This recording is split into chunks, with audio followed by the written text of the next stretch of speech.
რუსთავიორის ყოფილ გენერალურ დირექტორს ბაკურ ბაკურაძესა და კულტურის მინისტრს თიკა რუხაძეს შესაძლოა ბრალი წაუყენონ, ამის შესახებ ნანუკა ჟორჟოლიანი წერს. ტელეწამყვანის ინფორმაციით საქმე ეხება არასწორად დახარჯულ მილიონებს, მათ შორის პატრიარქის დაკრძალვის ცერემონიის ხარჯებსაც. 6 წლიანი პაუზის შემდეგ თბილისსა და ბაქოს შორის ყოველდღიური სამგზავრო სარკინიგზო მიმოსვლა 26 მაისიდან აღდგება. ამის შესახებ კობახიძე ალიევის შეხვედრის შემდეგ გახდა ცნობილი. სამგზავრო სარკინიგზო მიმოსვლა 2020 წელს COVID პანდემიის გამო შეჩერდა.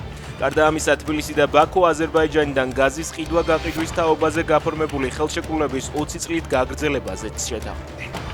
ბათუმიდან თბილისში გადმოყვანილი ახალშობილის ჯანმრთელობის მდგომარეობა სტაბილურია და ყველა კლინიკური, ლაბორატორიული მაჩვენებელი დამაკმაყოფილებელია. ამის შესახებ იაშვილის ბავშვთა საავადმყოფოს სამედიცინო დირექტორმა განაცხადა. ივანე ჩხაიძის თქმით, შვილი უკვე ბინაზე გაწერის ყველა კრიტერიუმს შეესაბამება. ბელარუსში ბირთვული იარაღის საბრძოლო გამოყენებისთვის სასწავლო წვრთნები დაიწყო. მიზანი ტექნიკის მზადყოფნის შემოწმება, ფარული გადაადგილების, ლოგისტიკისა და საბრძოლო მასალის მომზადების პრაქტიკული დამუშავება.